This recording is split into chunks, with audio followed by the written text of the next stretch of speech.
All right, what's good, everybody? I have to do this video. Okay. Now, I'm going to show you some things right quick. You see,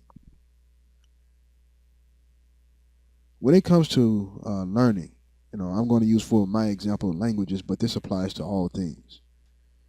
You have to decide if you are going to be the river or the desert. It really comes down to that. You see, information is either static or dynamic. Static meaning it stands still, it's dead, it's lifeless. There to be moved and rearranged by other forces. Or it's in motion. And the truth is everything is in motion. Now, are you able to control your own movement? Or do you buy into the conditioning that we've all gotten to wait to be moved by others? Now, when I learned my languages, I had to change my entire mechanic for thinking.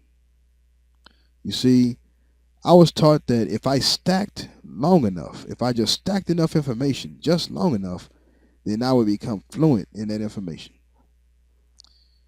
It wasn't until I realized that how can you get fluency from static thinking? How is it possible to turn a desert into a river? No. The motion of multiple streams must overwhelm the absorptive power of the desert. You see, when you're a baby, you come out of the womb, everything is moving all around you. No one really cares to teach you anything, really, at that age. But it is of life or death imperative that you learn how to navigate the motion all around you. And so what you do is you start to observe the interrelativity, the relationship of motion between all things that are in motion all around you. The sound, the movement, the people, the animals, the insects, everything around you, you're taking it all in. It's confusing and you react to it because you don't understand it. However, enough time passes and you've observed enough to where you're now able to mimic the movement of the moving energy around you. And that mimicry is called reaction.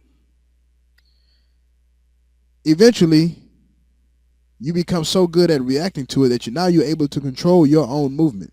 You're able to control it to a degree where it can affect the motion, the pattern of movement, the rhythm. Pattern of movement is called rhythm. And you're now able to interact within that rhythm. And that is called response.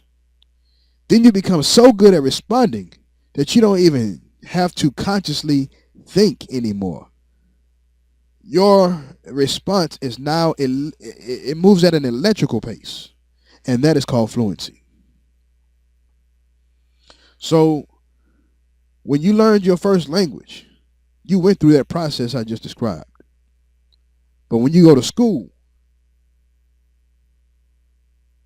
you are taught to use any information that you are to receive from your surroundings, other people, and at school. You're taught to use it in a static modality. You're taught to slow it down to a crawl. And from a crawl, you're taught to let it dry up into a desert. And now you're moving grains of sand around as if it's as dynamic as water. And we wonder why we can't learn. You see, truth never changes. And your understanding of what is true can be manipulated to a point where you don't recognize it anymore. But no one ever tells you that it's always your choice to say, fuck it. I'm going to figure this out for myself.